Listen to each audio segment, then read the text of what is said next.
Excelentíssimo senhor senador, professor Antônio Anastasia, em nome de quem cumprimento e saúdo todos os senadores aqui presentes e membros da Comissão de Constituição e Justiça, minha querida colega deputada Ana Cunha, primeira vice-presidente da UNALI, representando o nosso estimado colega Sandro Locutor, que não pôde estar aqui, uma vez que está com outras dezenas de deputados estaduais num compromisso em Milão, em que está havendo um debate mundial sobre o papel dos poderes legislativos dos estados em seus respectivos países.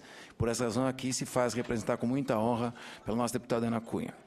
Quero cumprimentar aqui os presidentes de Assembleia, todos os presidentes de Assembleia, nas pessoas do nosso querido deputado Josué Neto, Celina Leão, que inclusive é primeira vice-presidente do colegiado de presidentes de assembleias, e Márcio Miranda, nosso querido estado do Pará, Amazonas, Pará, Brasília, aqui representados. E venho também cumprimentar os deputados do meu estado, na pessoa do deputado Antônio Olim, delegado Antônio Olim, que veio comigo, está enfrentando um problema lá de briga entre a Polícia Civil e a Polícia Militar no nosso estado, que temos que ter muita sabedoria para caminhar com isso. Bem, a nossa manifestação vai ser bem objetiva e vai ser feita a partir do parecer do senador Antônio Anastasia.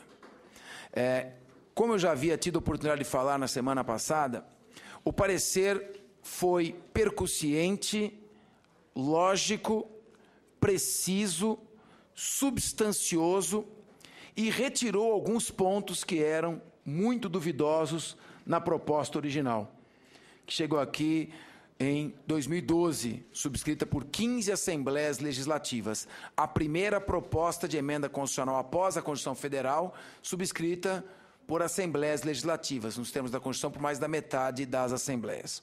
Parecer perfeito, preciso, e, na verdade, a partir deste parecer, o que nós desejamos é fazer valer o primado do princípio federativo em nosso país. O artigo 1º da Constituição Federal diz que o Brasil é uma república federativa, unindo, portanto, a forma de governo republicana com a forma de Estado-federação. E, como se sabe, pela forma de Estado-federação, essa forma pressupõe distribuição de competências entre os entes federados. E, por uma razão ou outra, critérios que não cabem aqui novamente ser debatidos, quando da elaboração da Constituição Cidadã, em 5 de outubro de 1988, data de sua promulgação, a competência dos estados acabou ficando espremida. Entre a competência dos municípios, como dizia o saudoso senador, governador e professor André Franco Montoro, as pessoas moram nos municípios, não moram nos estados. Então, tudo que é de peculiar interesse, que mexe mais proximamente com a vida das pessoas, fica a cargo das câmaras municipais. A União, por sua vez, ficou com todos os outros grandes temas, e os estados com a competência residual. Então, nós poderíamos, obviamente, numa simplificação, mas que retrata hoje a realidade constitucional em que vivemos, a União fica com tudo, exceto o interesse peculiar dos municípios. E, tirando o interesse peculiar dos municípios e tudo, o que restar fica com os estados. Por óbvio que nós não estamos aqui procurando legislar em defesa de setores, de competências, de assembleias legislativas. Estamos todos na função pública de passagem por onde nos encontramos. Na República somos todos meros comodatários de um espaço público por tempo determinado. Então, quando nós estamos discutindo isso, não são deputados estaduais discutindo em defesa dos seus mandatos. Até porque, o senador José Serra até aconselhou a não falar isso, mas é uma realidade, muitos talvez nem estarão mais nos cargos de deputados estaduais quando entrar em vigor essa proposta de emenda constitucional. É algo importante para o país. o principal problema que hoje atravessa o país é a insegurança jurídica, a instabilidade de regras, de normas. E isso decorre, muitas vezes, de uma natural demora na produção das regras legislativas pelo tamanho, pelas dimensões continentais de nosso país. Por essa razão, foi feita essa proposta de emenda constitucional e, por um capricho do destino, Deus acabou por abençoar essa proposta de emenda constitucional porque ela tem bons propósitos. E quis o destino que ela fosse distribuída a um homem da cultura humanística, jurídica, geral, política, histórica, como o senador Antônio Anastasia, que quando esteve no encontro de presidentes de assembleias no estado de São Paulo, impressionou a todos com um discurso longo, substancioso, cheio de detalhes, rico em informações a respeito da evolução histórica do processo legislativo constitucional em nosso país. Fica a partir do parecer do senador Antônio Anastasia a análise dos seguintes pontos. De maneira bem resumida, aquilo que é essencial no espírito da proposta de emenda constitucional. O artigo 22 da Constituição Federal dispõe sobre a competência privativa da União. A diferença entre competência privativa e competência exclusiva é que a competência exclusiva não pode ser delegada, ao passo que a competência privativa, por lei complementar federal, pode ser delegada aos estados. Então, o artigo 22 disciplina e elenca os temas de competência privativa da União. Para que os estados possam legislar sobre esses temas, será necessário uma lei complementar federal que venha a outorgar genericamente aos estados esta competência. Pois bem, este artigo 22, senador Anastasia, ele traz 29 incisos. E nesses 29 incisos, mais ou menos 50 temas de competência da União. O que a proposta de emenda constitucional 47 de 2012 está pedindo? Destes 50 itens distribuídos em 29 incisos do artigo 22, a PEC postula que os estados possam legislar concorrentemente, sem retirar a competência da União, concorrentemente e somente se o tema for de predominante interesse regional. Portanto, de todos estes itens, apenas 5 itens, basicamente, de quase 50, a PEC pede que sejam transferidos para os estados. Quais são estes itens? No inciso 1º, é competência privativa da União legislar sobre direito civil e continuará sendo. A PEC não pede transferência de competência sobre direito civil. Direito comercial, do mesmo modo, continuará sendo competência privativa. Direito penal, do mesmo modo, continua sendo competência privativa.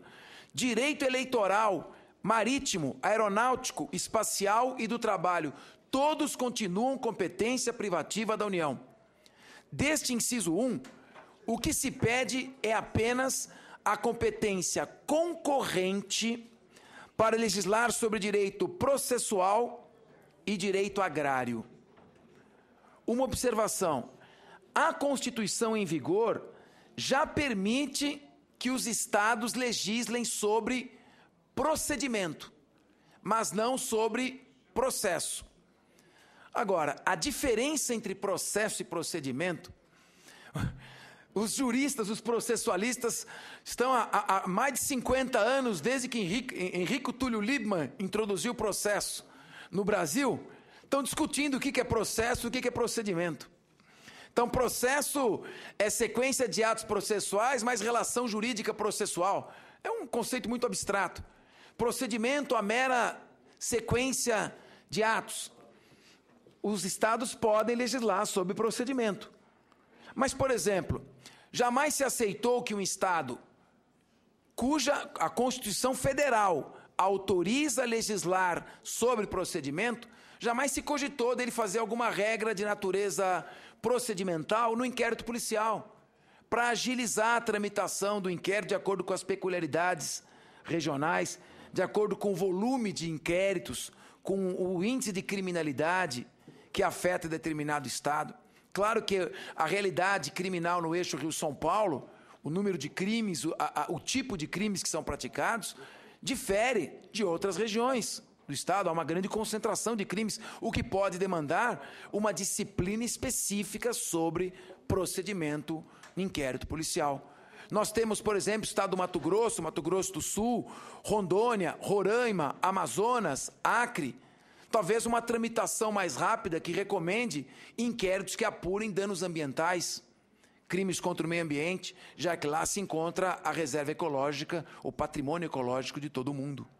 Então, quando se fala competência concorrente para que os estados também possam legislar sobre processo, é a possibilidade do estado, junto com a União, legislar sobre itens que serão, na maior parte, procedimentais e desde que haja um interesse predominantemente regional.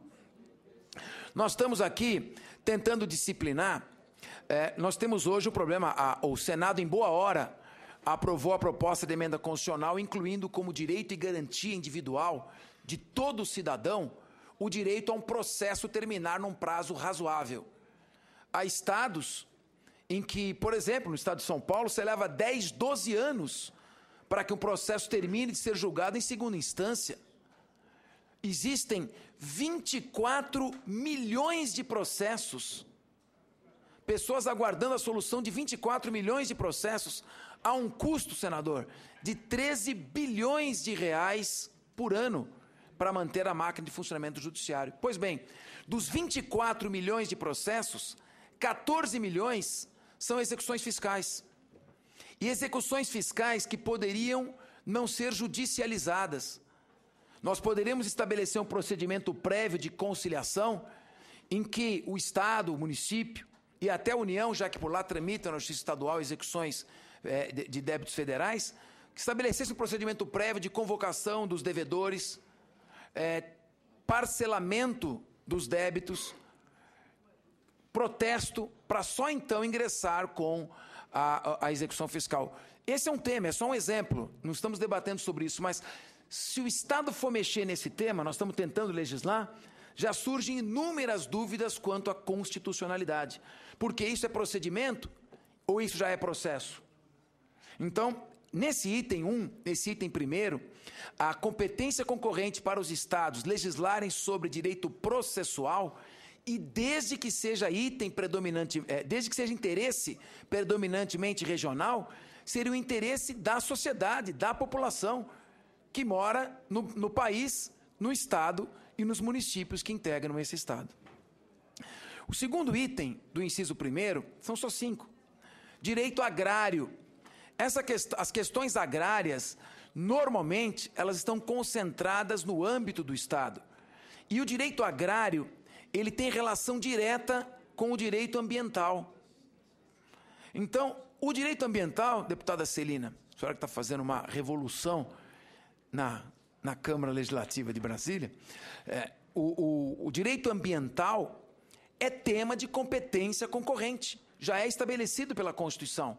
E o ambiental e o agrário, como os senhores sabem, muitas vezes se tangenciam quando não se misturam. Então, seria apenas uma complementação.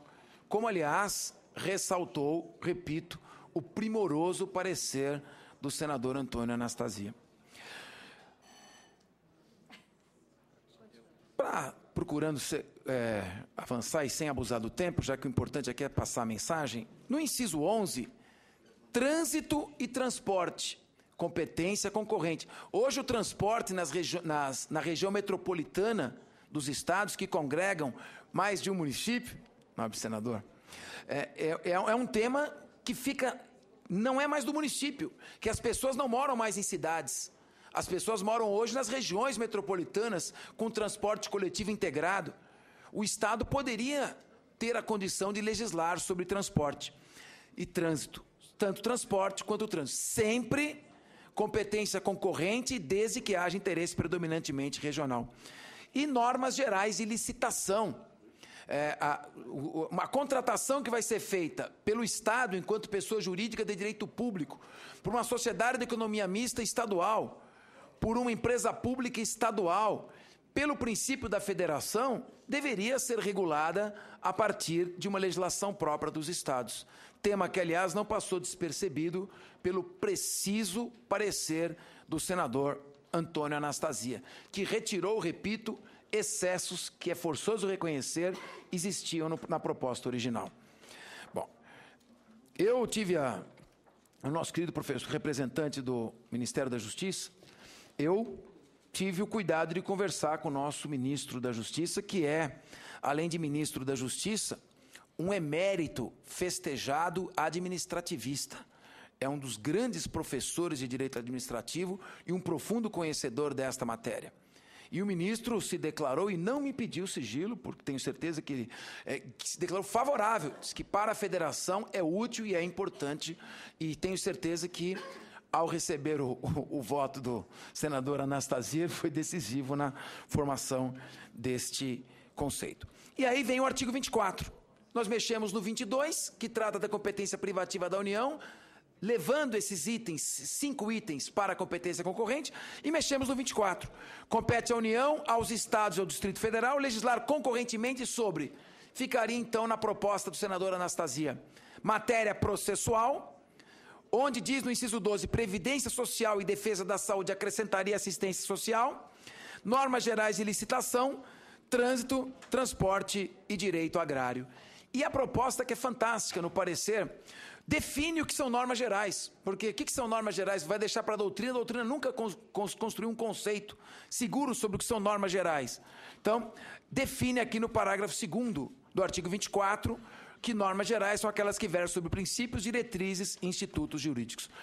Agradecemos ao Senado Federal o carinho, a atenção e o espírito democrático, porque nós estamos aqui falando em nome de mais ou menos, pouco mais do que menos, 1.000 deputados estaduais, que falam diretamente com suas bases, e ficamos muito impressionados com a atenção, com o carinho, com o tempo que tivemos para expor este ponto de vista. Nós, das Assembleias Legislativas, pedimos socorro. Viemos aqui representando a população que os senhores representam os estados e representa a população que mora nesses estados. Nós estamos aqui vindo aos senhores pedir socorro. Esta pauta aqui, já no meu encerramento, contém 867 projetos parados, travando a ordem do dia. Foi quando eu assumi no dia 15 de março a presidência da Assembleia Legislativa de São Paulo, quase 900 vetos parados na ordem do dia. Não é possível que um poder legislativo que consome recursos, que está lá representando a tripartição de poderes nos estados, legisle sobre tudo que ele legisla, versa um veto por algum argumento de inconstitucionalidade. Isso não é do interesse do Estado, não é interesse dos senhores brilhantes senadores que honram esta casa. Obrigado pela atenção. Em nome de todos os deputados estaduais, quero manifestar gratidão à composição atual do Senado brasileiro.